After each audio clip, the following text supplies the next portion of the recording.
Hey Yos, Heavy Metal Magazine has been around since 1977 and has been a place where artists and writers can come together and create comics that were different and are different than the comic books made by certain companies like Marvel and DC. They were a little bit more edgy, had their own style, they were more of an adult fantasy illustrated magazine rather than a comic. But they had comics, and they were a comic, and they're still a comic. And being around since 1977, you would think that they influenced comics in some way. So how did Heavy Metal Magazine influence comics? I don't see that Heavy Metal Magazine really influenced comics. I find that, like, I'm sure in some ways it did, but I find that comics were pretty much influenced by, more than anything else, the superhero genre. The fact that superheroes were coming out were something that influenced comics a lot more, because most comics are superhero based. You know, I like the non-superhero comics, the fantasy, sci-fi stories and comics and stuff like that, but not really into the superhero thing. But that's kind of what I liked about Heavy Metal Magazine, which is like, it's not superhero based. It's comic book medium, but it's not superhero comics, you know? And it's interesting that, like, it didn't necessarily, as far as I can tell, like, influence comics. Maybe it created comics that were a little bit more adult and not necessarily for kids, because if you look all the way back, comics were considered to be for kids. But I guess the kids that read comics when they were kids are grown up now and read comics as grown-ups, so they're no longer kids. You know, the thing about kids is it doesn't last a long time. You know, it's just gonna last for a bunch of years, and then you grow up and you're not a kid anymore, and now you're consuming all this stuff that you couldn't before, you know? I think it influenced artists more than anything else, because if you look at the covers of Heavy Metal Magazine, it's very, very good. They used a lot of the best artists, best fantasy artists in the world. Boris Vallejo, Louis Royo, Mobius. They used a lot of really, really good comics artists that did the covers, and I think the covers were more influential than the comics themselves. I do know that Heavy Metal Magazine covers are better than the actual comics inside sometimes. Sometimes there's great comics in there with great writers and artists, but other times the cover is just so good you gotta, like, buy it, and then you kind of skim through it and you're like, this isn't that great this time, you know? But sometimes you skim through it and you see, like, Simon Beasley, and you see all these amazing artists and writers making amazing work. Alejandro Jodorowsky, all these dudes with, like, vision and creativity and an eye for fantasy and sci-fi and everything like that. And so I think it influenced artists more than anything else, just the covers of those things. I don't know how many people out there saw, like, a Heavy Metal Magazine cover and wanted to draw that or wanted to make a cover. And it's interesting, like, how when an artist, like, says, oh, they're putting my art on the cover of Heavy Metal Magazine, I feel like, oh, they made it as an artist because their art is on the cover of Heavy Metal Magazine, you know? And it's interesting because it's like, no, it doesn't mean they made it as an artist. It just means they drew something that they heavy metal liked and put it on the cover. And so, how influential was it? Well, they had the two movies, right? They had the first one, Heavy Metal the movie, or the motion picture, whatever they called it, and the second one, which was Heavy Metal 2000, also called Fact 2. And obviously the second one wasn't amazing, but the first one was amazing. And I think it influenced a little bit of adult animation, where people could see that animation is not just for kids. It's not just for cartoons.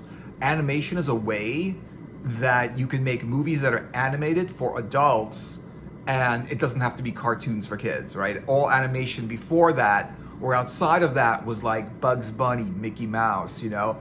All of the stuff that basically adults really, they outgrew. They're not into it. Maybe some people are into it, it's fine, but what I'm saying is, like, as adults, you're like, what else is there? You know, I want to see an adult animated feature, and that's what they had.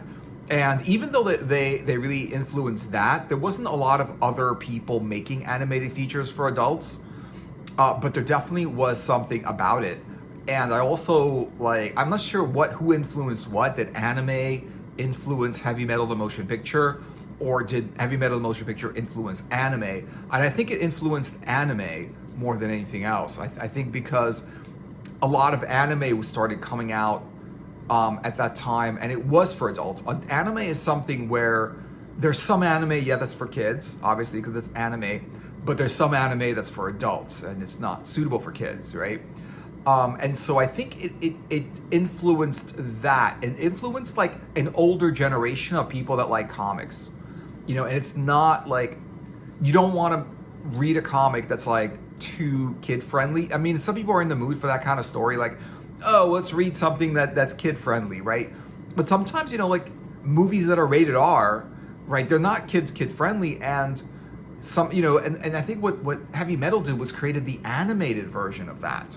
R-rated comics. Then they weren't X-rated, they were R-rated. They were just like, they weren't like, they didn't go overboard, with then they didn't get like into hentai or something like that, right? They stayed R-rated, it was just an adult thing that was like language and nudity and all kinds of stuff in there, but it was really, really good comics. I mean, not all of them were, but a lot of them were. I think it just influenced people to write comics, to create comics. And I think because of a couple of reasons. One reason is, if you submit, they will take submissions from anybody in Heavy Metal magazine, but you have to submit the entire comic. You can't just submit a painting or like a bunch of like drawings and say, here, hire me to do a comic book, a comic strip, because for your magazine, right? You can't really do that. They're like, they only accept full comics. So if you draw a page or a few pages of comics, you can submit that and they will consider it. They will look at it, and if they like it, they will publish it. They're open for everyone. You don't have to be like a certain name to make comics for them. But whereas like with like DC or Marvel, either you've got to be an amazing artist, or you have to have some kind of reputation as an artist already. And besides that, a lot of times if you do work for Marvel and DC, you're probably going to work on comic book, on superhero comics. Whereas like this created an outlet for people to not just create fantasy and sci-fi comics and like outside of superhero genre, but also to consume a lot of comics outside of superhero genre. And I think that's kind of how they influenced other comics, where like they created the non-superhero comic, where it's just like, comics don't have to be for superheroes, comics don't have to be for kids. We can have adult comics, we can have adult animated features. It really was a little bit disappointing that Fact 2, the second Heavy Metal 2000, wasn't that great. It wasn't bad, but I did see it a few times, and each time I'm thinking, if I see it again, will I like it more? And I just don't. It's just like funny because you watch it and it's just like, it's not that great, and it's just, it's so unfortunate. I wish they would just make another one just to make up for it, because Heavy Metal 2000 came out around in 2000, and it's 20 years, more than 20 years later, and like they haven't made anything. The first movie came out in the early 80s, then the 2000s, right? That's 20 years. It's another 20 years. They got to make another animated feature, And I think that's what it did. It created people that it gave fans and people that liked comics to like comics because they like, fantasy comics and like sci-fi, maybe horror, maybe like weird comics, maybe comedy comics, whatever, but non-superhero. Because there was a time where like, and it's still now, like if you go to a comic book store, there's just like the majority of comics are superhero based.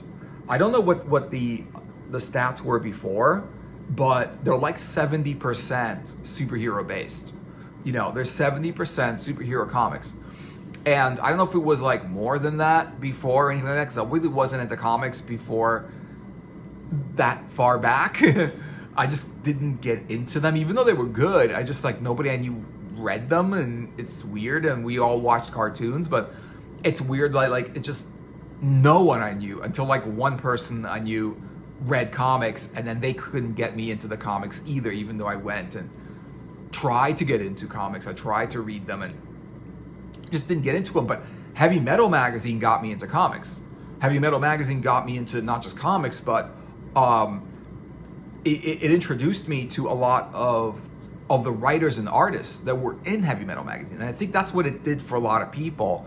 It introduced them to Mobius and Simon Beasley, Boris Vallejo as an artist, all of these, Alejandro Jodorowsky, Louis Royo. It introduced people into artists and writers who otherwise no one would have heard about if it wasn't for Heavy Metal Magazine. No one would a lot of people know Mobius without Heavy Metal Magazine? Maybe because Mobius is that high profile, but what about Simon Beasley? You know, like, I'm pretty sure a lot fewer people know who Mobius is, and definitely fewer people I think would know Simon Beasley, even though he's great, I like his stuff. But the thing is that, like, I've never seen a lot of Simon Beasley outside of Heavy Metal Magazine. And a lot of times, you know, it takes Heavy Metal Magazine or a big platform like that to put somebody on the map, for people to like see someone in Heavy Metal Magazine and then start following their private work. You know, like maybe Beasley, you know, I know he published his own stuff and whatever, but I was introduced to him in Heavy Metal Magazine. And I think that's what it did, was it created, like, it changed comics in that comics don't have to be drawn like cartoons. You know, comics can be drawn really, really well. Comics can be drawn by professional writers and artists. You know, comics can be drawn and done with talent. You know, comics can tell a lot of different stories, not just superhero based. You know, what it did was, it was like, comics can be there and appeal to adults rather than just like appeal to kids. And, you know, whether that was, you know, a story like The Fifth Element. I think The Fifth Element was also very, very influenced by, it was a very, very Heavy Metal Magazine style of movie, you know, The Fifth Element. They did say that the art of The Fifth Element was based on the Inkle by Jodorowsky and Mobius, but I don't really see that much of a similarity. But I do see the similarity between Heavy Metal the movie and The Fifth Element. Mainly speaking, because in Heavy Metal the movie, there was a guy that drove a kind of like a hover cab, a futuristic hover cab. You know, he was a cabbie, and then the main actor in The Fifth Element also drove the same yellow hover cab because he was a cabbie. Also in the first Heavy Metal Magazine, he picked up this girl that he didn't know what to do with, you know, in the backseat of his cab, and she just like kind of got in there somehow, and then the story went from there. Same thing. He met the girl in Fifth Element, and she somehow got, like, he started carrying her around and not knowing what to do with her, you know? The similarity of it, the fact that The Fifth Element had a female hero, you know, the hero of The Fifth Element was not just the guy, but it was also the girl. I mean, she was more of a hero than he was. I mean, they were both kind of heroes. They were like, you know, neck and neck. They were both, and she was super powerful. So it's kind of like having that cabbie guy, but then Tarna. Later on in the Heavy Metal the motion picture, Tarna she was a badass, you know, like ass-kicking, you know, female hero who saved the day. And it's the same thing as happened in The Fifth Element. So even though they said, like, oh, The Fifth Element is a copy of, or was based on the Inkle by Mobius, I found a lot more similarities in The Fifth Element as Heavy Metal Magazine or Heavy Metal the movie, because it was weird, it was upbeat, it was the monsters, it was just like there was violence in it, and it was kind of for adults, but at the same time it was just like really, really nicely well done, and then, you know, all the artwork was really cool. It felt like a comic book. It felt like if they made a Fifth Element episode in the Fifth Element universe and made it into a comic book, I think it would work And so movies definitely got influenced by Heavy Metal Magazine, because movies got influenced by a lot of the art in heavy metal, like the Mobius art, the Louis Royal art in there. And I think a lot of times, it really did make people get into a lot of the artists that were drawing for Heavy Metal Magazine that you wouldn't know anywhere else. I discovered Mobius in heavy metal, and Louis Royal, and a lot of artists and writers, I discovered them inside of Heavy Metal Magazine. And I think a lot of people probably wouldn't be into comics because it's hard to get into comics because of all the superhero stuff, because comics have been running long, and a comic could that you go into a comic book store now, and you're like, this looks interesting, and you realize it's just like, yeah, but this story started 10 years ago, and now this is like the middle of the story, and you kind of have to know already what's going on before you can start reading it. And what happened with Heavy Metal Magazine was, you don't need that. You don't need to know the story. There was no story. It was just like, you could just pick up an issue and you can get a complete story from beginning to end. And you don't have to like read something that started 20 years ago and it's still going on, that it's going to be hard to get on board with. And I think a lot of people got introduced to comics and the whole medium because of the attraction of Heavy Metal Magazine, because of the covers, because of how cool they looked. And I think not only that, it also got people into fantasy, not just getting people into comics, but also got people into fantasy and sci-fi. And I think also, it got people into reading comics, because otherwise, people might not have gotten into it without the appeal, without the cover, without the awesomeness and the energy of Heavy Metal Magazine. Yeah. So let me know what you guys are thinking about this in the comment. Thanks for watching. I hope you enjoyed the video. Like and subscribe, and I'll see you guys in another video later.